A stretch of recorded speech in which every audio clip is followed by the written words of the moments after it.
அனைவருக்கும் வணக்கம். TNPSC group 4 2025 அந்த தேர்வுக்கு நிறைய மாணவர்கள் படிச்சுட்டு இருப்பீங்க. அதுலேயும் குறிப்பாக வீட்டில இருந்து படிக்கக்கூடிய எத்தனையோ மாணவர்கள் இருக்காங்க. வசதி வாய்ப்பு இல்லாமல், ஒரு போதிய வருமானம் இல்லாமல், ஒரு அரசு அதிகாரத்துக்கு நான் போகணும், அரசு அதிகாரத்தை கைப்பற்ற வேண்டும் அப்படின்ற ஒரு வெறியோட வீட்டிலிருந்து தனித்துவமாக படிக்கும் நிறைய மாணவர்கள் இருக்காங்க. அது ஒரு புறம் இருக்க, பெண்கள் வீட்டில் இருக்கக்கூடிய ஹவுஸ் ஒய்ஃபாக இருக்கக்கூடிய பெண்களும் வந்து ஒரு வேலைக்கு நானும் ஜாபுக்கு போகணும் அப்படின்ட்டு வீட்டில் இருந்தே படிக்கிறவங்க இருக்காங்க. ஸோ இந்த ரெண்டு சுச்சுவேஷனில் இருக்கிறவங்களுக்கு ஒரு பெரிய இன்ஸ்டியூட்டில் போய் ஜாயின் பண்ணி ப்ரிப்பேர் பண்ண முடியாத சூழல் இருக்கும்.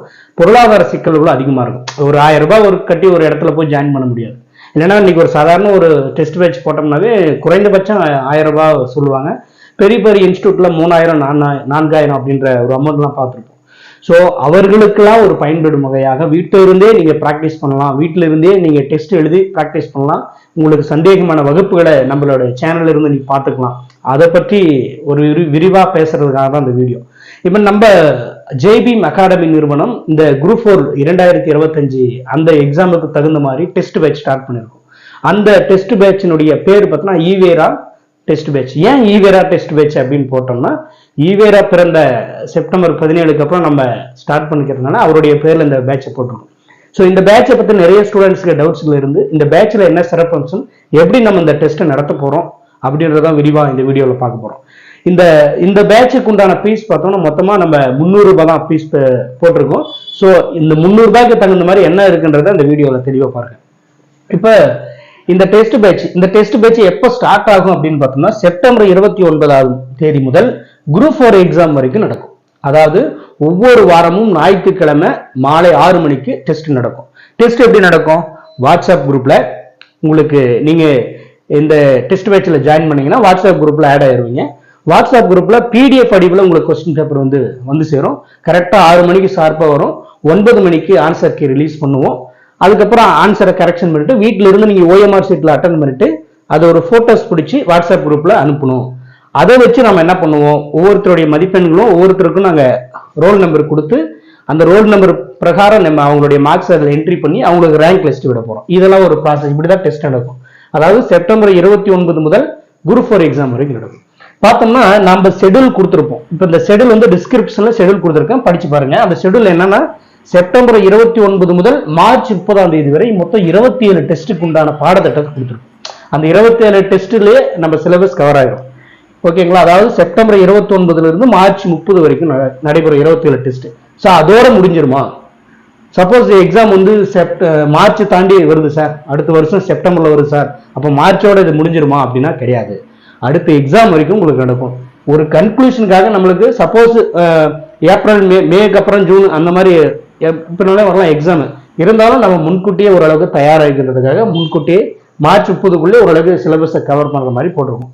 சப்போஸ் ஆனுவல் பிளானர் டிசம்பர் மாதம் வந்து ரொம்ப லாங்காக போகுது எக்ஸாம் அப்படின்னா நம்ம சிலபஸை கொஞ்சம் குறைச்சிக்கலாம். பசங்களுக்கு பயனுள்ளது தகுந்த மாதிரி நம்ம ஷெடியூலில் சின்ன சின்ன மாற்றங்கள் கொண்டு வந்துடும். ஸோ மொத்தம்னா அந்த 27 டெஸ்ட்லையும் ஞாயிற்றுக்கிழமை மாலை 6 மணிக்கு நடக்கும். ஒவ்வொரு டெஸ்ட்லையும் 200 வினாக்கள் நடக்கும். தமிழ் வந்து 100, அப்புறம் பொது அறிவு வந்து 75 வினாக்கள், மேக்ஸ் 25 வினாக்கள். ஸோ இந்த மாதிரி 200 வினாக்கள் நடைபெறும். ஓகேங்களா? மொத்தம் வந்து 5400 பிளஸ் இந்த 27 டெஸ்ட்டுக்கு 5400 கொஸ்டின்ஸ் வரும். அதுக்கப்புறம் எக்ஸ்டெண்ட் ஆகும்போது இன்னும் ஒவ்வொரு வாரமும் ஞாயிற்றுக்கிழமை 200 கொஸ்டின் ரிவிஷன் பண்ணிட்டே இருக்க போறோம். சரிங்களா? இதுல பார்த்தோம்னா திருப்புதல் தேர்வு 5 வரும். இந்த 27 டெஸ்ட்ல ஒரு 5 டெஸ்ட்ன்றது திருப்புதல் தேர்வு. இது என்ன சார் திருப்புதல் தேர்வுனா? ஒன்றும் இல்லை. இப்போ ஒரு மாசம் படிக்கிறோம், வாரந்தோறும் ஒரு குறிப்பிட்ட சிலபஸ் கொடுத்து ஞாயிற்றுக்கிழமைனா ஒரு டெஸ்ட் எழுதுறோம். ஒரு 4 ஞாயிற்றுக்கிழமை டெஸ்ட் எழுதி முடிச்சுட்டு 5வது ஞாயிறு என்ன பண்ண போறோம்னா, அந்த ஃபர்ஸ்ட் 4 ஞாயிறு எழுதணும் பத்தியா, முதல் 4 டெஸ்ட், அந்த எல்லா டெஸ்ட்டுக்குள்ளான சிலபஸ் எல்லாம் ஒரு ரிவிஷன் பண்ணணும். அப்போ ஒவ்வொரு 4 டெஸ்ட்டுக்கு அப்புறம் ஒரு ரிவிஷன் வரப்போகுது. ஏன் இந்த ரிவிஷன்னா, அப்போ ஒரு மாசம் நம்ம படிக்கிறோம், சிலது மறந்துடுவோம், அப்படியே கண்டினியூ விட்டுட்டு போயிட்டு 3 மாசத்துல அப்புறம் பார்த்தா நம்ம முதல்ல படிச்சலாம் ஞாபகம் இருக்கும். அதனால அப்பப்போ ஒரு ரிவிஷன் பண்ணிட்டு நான் ஒவ்வொரு 4 டெஸ்ட்டுக்கு அப்புறமா 5வது டெஸ்டா திருப்புதல் தேர்வு, அதே மொத்தம் 5 டெஸ்ட் வரும் இது வரைக்கும். அதுக்கப்புறம் இந்த டேட் முடிஞ்சோன்னு உங்களுக்கு அதுக்கப்புறம் ஃபுல்லா ரிவிஷன் டெஸ்ட் தான் நம்ம படிச்சதெல்லாம்.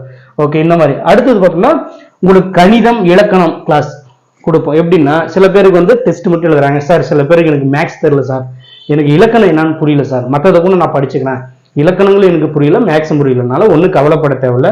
அந்த வாரத்துக்கு உண்டான டெஸ்ட்ல என்னென்ன இலக்கணம் வருதோ, என்னென்ன மேக்ஸ் கொடுத்துருக்கணும், அது உங்களுக்கு நான் யூடியூப் சேனல்ல ரெகுலரா கிளாஸ் போட்டுருவேன். அதை பார்த்துட்டு ப்ராக்டிஸ் பண்ணிட்டு டெஸ்ட் எழுதினா உங்களுடைய ஸ்கோர் எவ்வளவு இருக்குன்னு பார்த்துட்டு நீங்க இம்ப்ரூவ் ஆயிருக்கீங்களான்றது உங்களுக்கு தெரியும், ரொம்ப யூஸ்ஃபுல்லா இருக்கும். ஸோ அப்போ மேக்ஸ் கிளாஸ், இலக்கணம் கிளாஸும் நடக்கும். அடுத்தது எக்ஸ்பிளனேஷன் வீடியோ. நம்ம ஒரு டெஸ்ட் எழுதிட்டு சில பேர் அந்த ஆன்சருக்கு விட்டதுக்கு அப்புறம் கொஸ்டின் பேப்பர்ல கரெக்ஷன் இருக்கும், சில கொஸ்டின்ஸ் வந்து புரிதல் இல்லாமல் இருக்கும், அது வந்து சில பேரால் அண்டர்ஸ்டாண்ட் பண்ண முடியாது. ஸோ அந்த மாதிரி சில வினாக்கள்லாம் இருக்கும், அதுக்கெல்லாம் நம்ம எக்ஸ்பிளனேஷன் கண்டிப்பாக கொடுத்தே ஆகணும். தமிழாக இருக்கட்டும், ஜிகேவாக இருக்கட்டும், எதாக இருந்தாலும் மேக்ஸ் எக்ஸ்பிளனேஷன் கண்டிப்பாக 25 கொஸ்டின்ஸ் நம்ம கொடுத்துடலாம். அதில் தமிழ்லையும் ஜிகேவிலையும் எது ரொம்ப டவுட்ஸாக இருக்காங்களோ அதை நம்ம குறிப்பிட்ட எக்ஸ்பிளனேஷன் கொடுக்கலாம், இல்லை ஃபுல்லாக கூட நம்ம எக்ஸ்பிளனேஷன் கொடுக்கறதுனால கொடுக்கலாம். ஸோ அதுவும் நம்ம பண்ணிடலாம். அடுத்தது கடைசியாக நம்ம என்ன சொல்கிற மாதிரி ஒவ்வொருத்தருக்கும் ரோல் நம்பர் அலாட் பண்ணுறோம். ஏன் ரோல் நம்பர் அலாட் பண்ணுறோம்? இப்போ நீங்கள் ஒரு ஆன்லைன் டெஸ்ட் எழுதுறீங்க, ஒரு 300 ரூபா கொடுத்து ஜாயின் பண்ணுறீங்க. நீங்க படிச்சா என்ன, படிக்கலன்னா என்ன, நம்மளுடைய தேவை 300 ரூபாய் வந்துருச்சு, நம்ம டெஸ்ட் எழுதி விட்டுறலாம், அவங்க எழுதிட்டு கொஸ்டின் அனுப்பிவிட்டு அவங்க பாட்டு எழுதிட்டு போயிடுறாங்க அப்படின்னு இருக்காம, ஒவ்வொருத்தருக்கும் தனிப்பட்ட கவனமாக ஒவ்வொருத்தருக்கும் ரோல் நம்பர் அலாட் பண்ணிட்டு ஒவ்வொரு டெஸ்ட்லயும் அந்த ரோல் நம்பர்ல மார்க்ஸ் என்ட்ரி பண்ண போறோம்.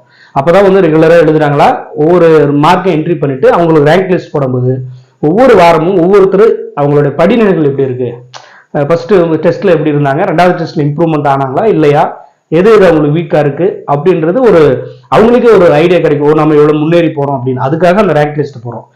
தனி கவனம் செலுத்துற மாதிரி இல்லை, நம்ம கொஸ்டின்ஸ் மட்டும் அனுப்பிவிட்டு அவங்க எழுதுறாங்களா எழுதலையா அப்படின்னு யாருக்கும் தெரியாது, அது பயனற்று போய்விடும்.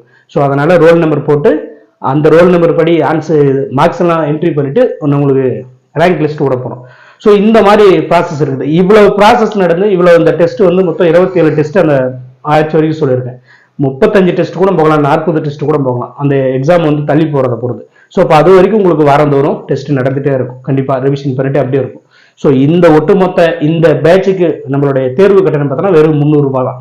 இது வந்து சில பேர் சார் இது வந்து பாதி ஒரு மாசத்துக்கு 300 இல்லை 2 மாசம் அப்படி கேட்குறாங்க. ஒட்டுமொத்தமா இதுக்கு 300 ரூபாய் தான் பேமெண்ட். இந்த டெஸ்ட் பேட்ச்ல ரொம்ப பயனுள்ளதாக இருக்கும், ஏழை மாணவர்களுக்கு பயன்படக்கூடியதாக இருக்கும். அதே மாதிரி வீட்டில இருந்து வறுமையில் இருக்கிற அந்த பெண்களா இருக்கட்டும், இல்லை இளைஞர்களா இருக்கட்டும், அவங்களுக்குலாம் ரொம்ப யூஸ்ஃபுல்லா இருக்கும். 300 ரூபாய் பே பண்ணி இந்த டெஸ்ட் பேட்ச்ல ஜாயின் பண்ணிக்கோங்க, ரொம்ப ரொம்ப யூஸ்ஃபுல்லா இருக்கும் இந்த டெஸ்ட் பேட்ச்.